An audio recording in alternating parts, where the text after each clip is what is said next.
Hi, welcome to Money Matters TV. We have a great show for you today. I'm here with my co-host Jim DeLorenzo from JHD Enterprises, and we have a great guest, Jerry Kline from Obermayer. It's great to see you. Good to see you, Patty, as always. Yeah, summer's over, and here we are, huh? Deep into the fall. Yeah, with no break in weather to come. No, not at all. It's going to be nice and warm through until it gets cold. It's just we're going to have two seasons now. The hot and the cold. Yeah, 85 to 32. Right, exactly. Yeah. That's the way I look at it. That's kind of how things are with business too, right? Hot or cold? Hot or cold. You have your peaks and your valleys, but you never have seem to have a temperate zone in the middle there. Yeah. Especially when you're working with individuals and clients on an individual basis. Yeah. You want to make sure you're responsive to their needs, so you can't really get in a comfort zone. I always feel like the trick too is that they never think that there's another customer. No, right? That's true. Everybody wants to be your only customer. That individual attention. Yeah, it's really important to customer service for us. I'm sure for you Same too. here, yes. Yeah. So what's going on with social media now? Well, I was going to ask you that question. You seem to have a really good handle on the social media trends at the moment, and I'm interested in hearing what you have to say about what you've been encountering in the marketplace of ideas at the last few weeks. Yeah. You know, it's really interesting. We're hiring someone at Xercel right now, and we've been bringing in social media candidates to interview. And what I found really surprising is two of the candidates that we brought in both brought up Snapchat. Did you ever use Snapchat? I haven't used Snapchat at all. I think it's, I mean, we've used it just to see what it is, but none of our clients find it's the right demographic for them. Until recently, we have a new client that skews towards a younger audience as well as the older audience. And is it more of a consumer product than a business-to-business product? You know who's using Snapchat? Politicians during the election season. Oh, that's interesting. Yeah, it's really crazy. It's that one where you just get a snippet of a conversation. Instagram stories is like the same thing. Yes. You can put all those crazy filters on it, and then once somebody views it, it's gone, or once a certain time frame has expired, it's gone. What's the most appealing part about that for your customers and for what people are using out there? What's the most appealing part of Snapchat? I think there's two things. One is it's really fun, the filters that are in Snapchat, so you can put things like crowns on your head, eyeglasses, stars flying around. I'm looking to see if there'll be any themes for the holidays where people could have reindeer in the background or put a reindeer nose on. So it's very customizable and Yeah.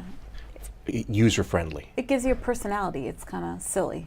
Okay. And then I think the other thing is it's great for certain types of businesses. You know, we have a gym as a client, and for them, having Snapchat and showing people exercises is a great way to use it, and it's a really young demographic. And when I was doing customer research at their locations, I was going from location to location and meeting with people and talking, and I found that people were either in the probably 35 or 40 range and up, and they used Facebook. Didn't use any social media. A lot of men were like, I don't use social media. And then the younger people that were probably 25 and under said they use Snapchat. That is interesting. On the public relations side, I've been noticing a lot of people embracing Twitter more than ever, embracing LinkedIn on B2B opportunities, and kind of fading into the background on some of the Facebook issues. They're taking more and more of their Facebook approach to their personal stories, but not their business stories, which I think is an interesting trend.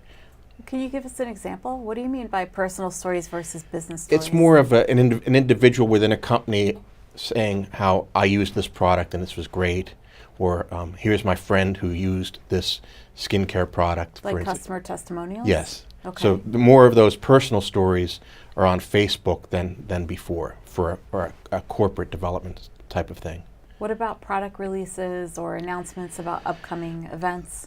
If they do more the product announcements with video, that gets a great play on Facebook. You can really capture a lot with the Facebook video. I'm seeing that too, and I'm seeing that the crazier the video, the more engagement they get. Yes. Yeah. And the shorter the video as well, if you can keep it concise, 30 to 60 seconds. It is good. Yeah. There's so many funny videos that I save, and I don't like to watch videos because I don't want to be trapped for the 2 minutes that somebody Right. wants to grab me and force me to watch their video. but just sometimes you can't help it, and you get those memes. There's a little girl now, I think it's Mila, and Mila is like 3 years old, 4 years old, and she says, "Oh, my mom asked me, do you want to hit the gym?" And I'm like, "Who's Jim? What do you have against Jim?" And she's just got so much personality that I think, oh, that's a good one. I'm going to save it and post it to my gym clients' I'll have to look website, for right? that. Yeah, that's pretty cool. Yeah. There's so many things that you can do and be proactive with social media that you haven't been able to do before, and you can kind of tailor campaigns to what's going on at the moment or what has just happened, which I think is important. LinkedIn put out a piece of information this morning, and it's something common sense, but they said a post, you put a story in LinkedIn and then you want to share it with people. If you put a link in it, it gets 47% more traction. That is interesting. Yeah. Yeah, I did see that release as well. Yeah. It was 47, right? Yes. Yeah. I thought it was really good to know. It's important to be able to understand what those technologies are and how you can use them. Mm-hmm. It sort of leads into the question from our audience. So I'm going to ask you this question because I want to talk about it a little bit. Okay. So Thomas Gilman from Ardmore asks you, where can I buy the cheapest ads? For example, newspapers, cell phone ads, digital companies. Thomas, that's an interesting question. And when Patty and I were talking before the show, we picked out the word cheapest. And we really, both of us believe that if you get the cheapest ad, you're probably not getting the value for the ad. What you really want to look for is the platform that will have the most effectiveness, the most reach, and the most pertinence to your audience.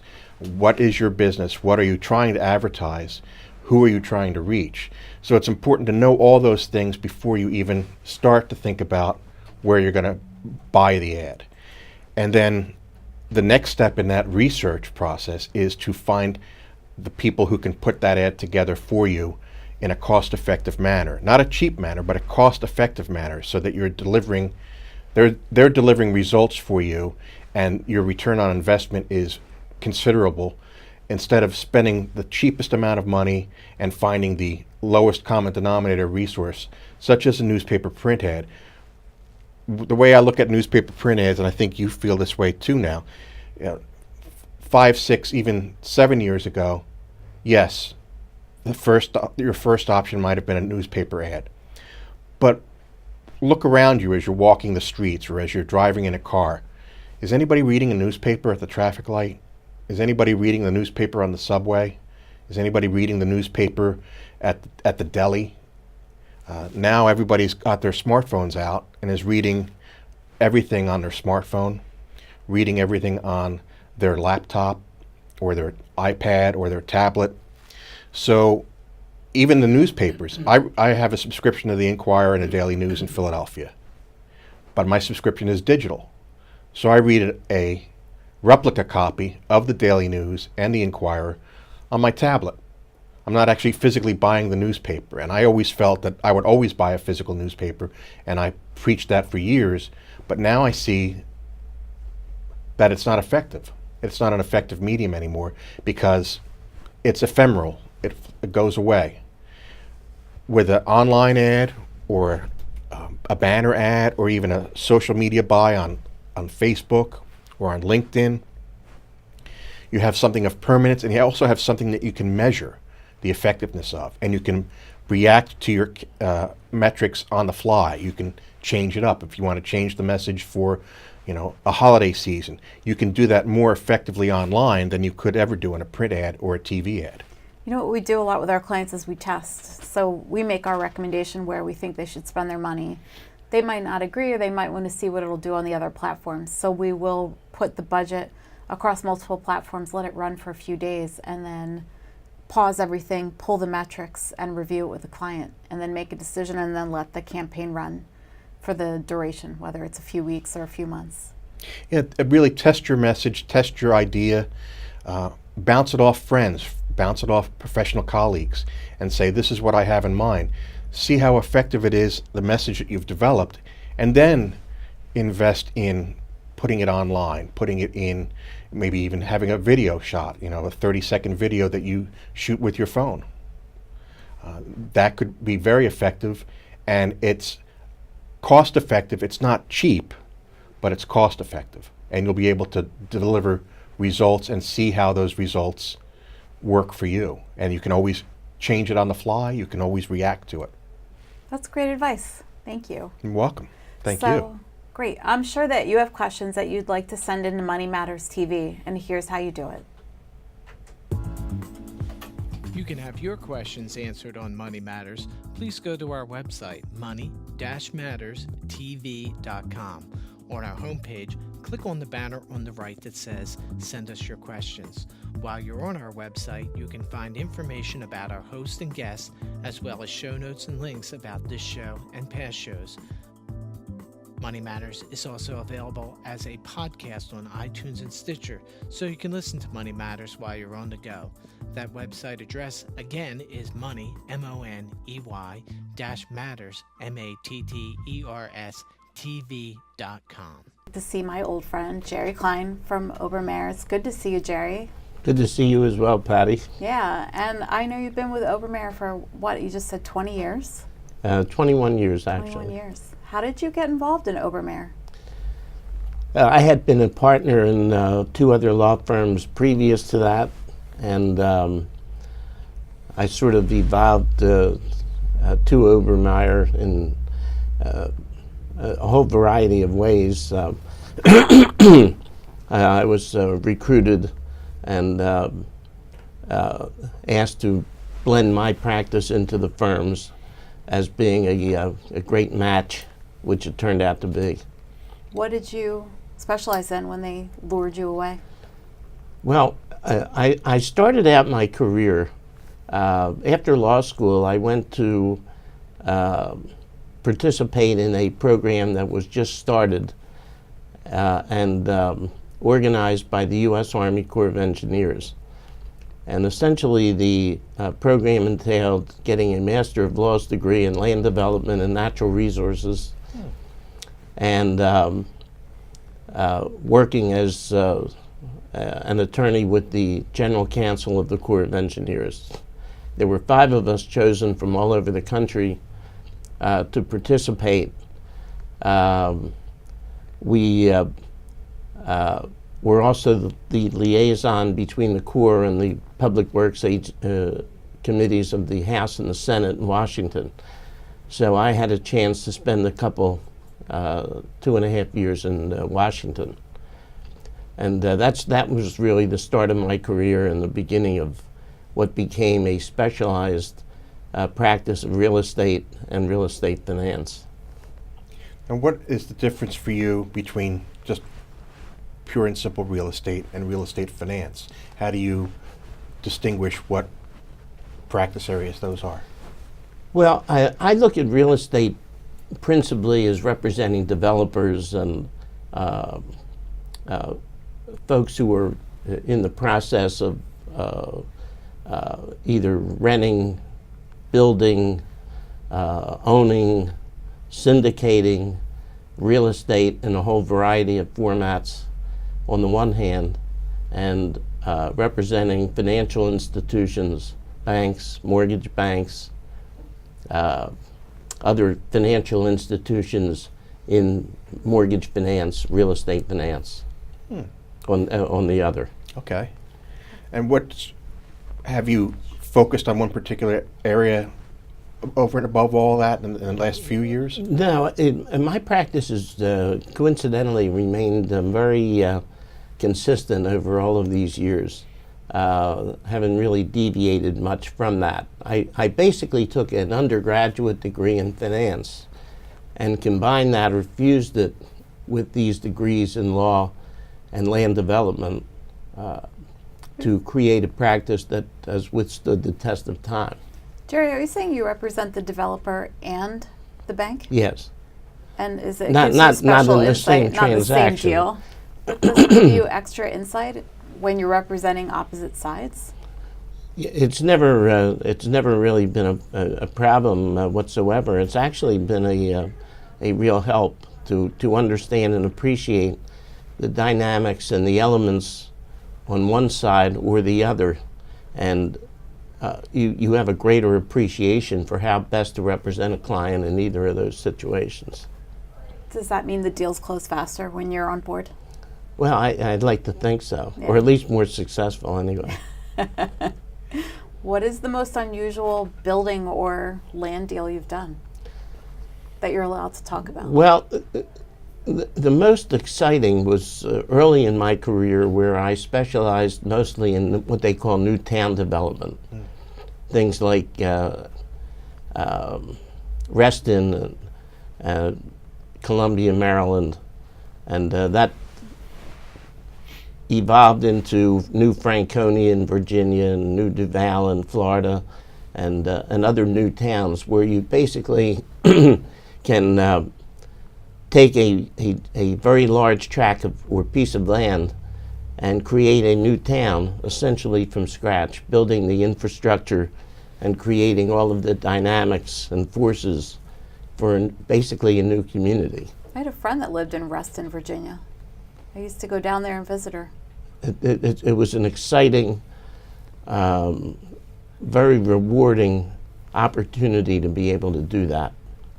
Has there ever been any success in applying those same principles, the new town developments, to the old towns? Have there ever been any old cities that have said, we want to be like that? Has anybody ever taken that lead?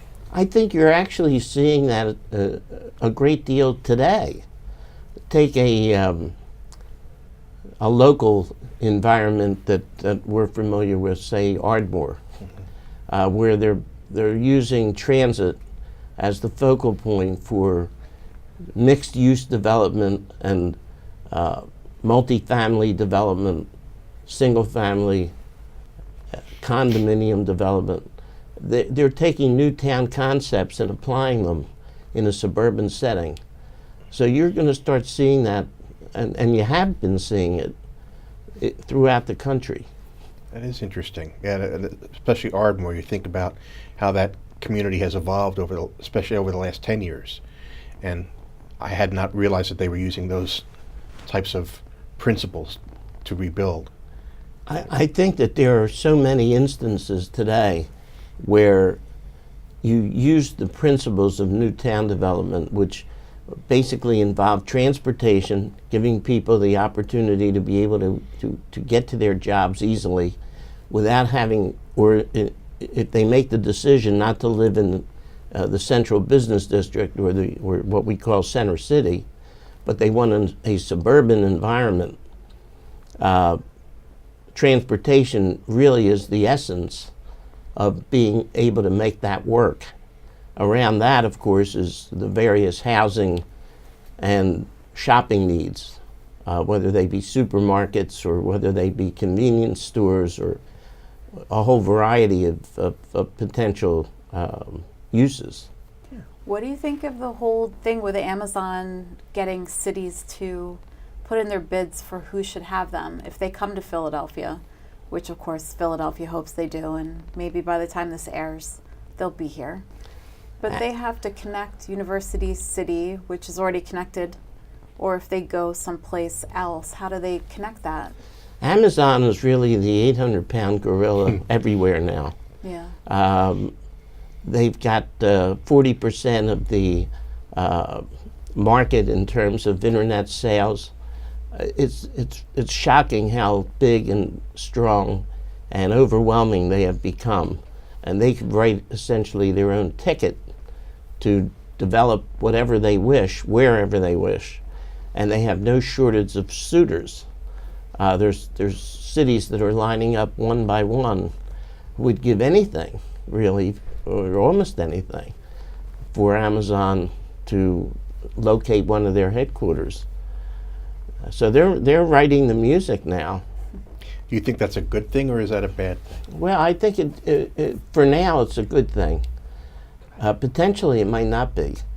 You start to see, I think, some monopolistic tendencies and a change in the culture almost without exception. I mean, you look at what's happening with shopping center development, and you look at what's happening in the retail sector. these are all being now driven by technology. Folks are really more anxious to have the convenience of shopping online than actually going into and feeling a piece of merchandise, doing it the old-fashioned way, going into the store and trying things on. I spoke to some young women recently who said that they ordered 6 dresses online, tried them on, found one that they liked, and then mailed back the other 5. So that's a sea change from what we had seen historically. And I think that really speaks volumes, as you were talking before about your sector. With the public relations and the marketing, right, and web development. And do you think that, for example, the city of Philadelphia is one of the ones that has put out their feelers and tried to get things lined up for Amazon? Is there a way that laws can be rewritten or changes can be made in the tax code that help everybody, not just Amazon? Or is that something that we have is not feasible in this day and age? We have to see how this whole thing evolves. I'm assuming that Amazon will be given potential tax breaks.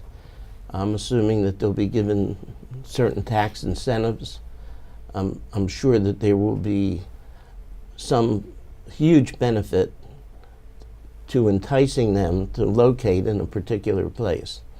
And so that will cause dislocation. And the way America has changed over the years and gone from, let's just say, the 20s, 30s to today, you can expect monumental changes and adjustments. Right now, we're talking about the potential of changing, or in a very significant way, the tax code.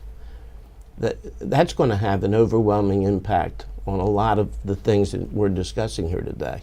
I'm assuming that if they do end up in Philadelphia somewhere, there's going to be some revitalization, trying to build more houses to accommodate the 40,000 or so jobs that they're promising. So maybe that's going to be something you're going to get involved in? Yeah, there will be tremendous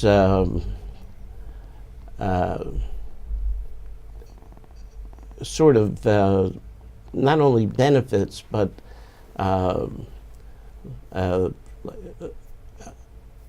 effects.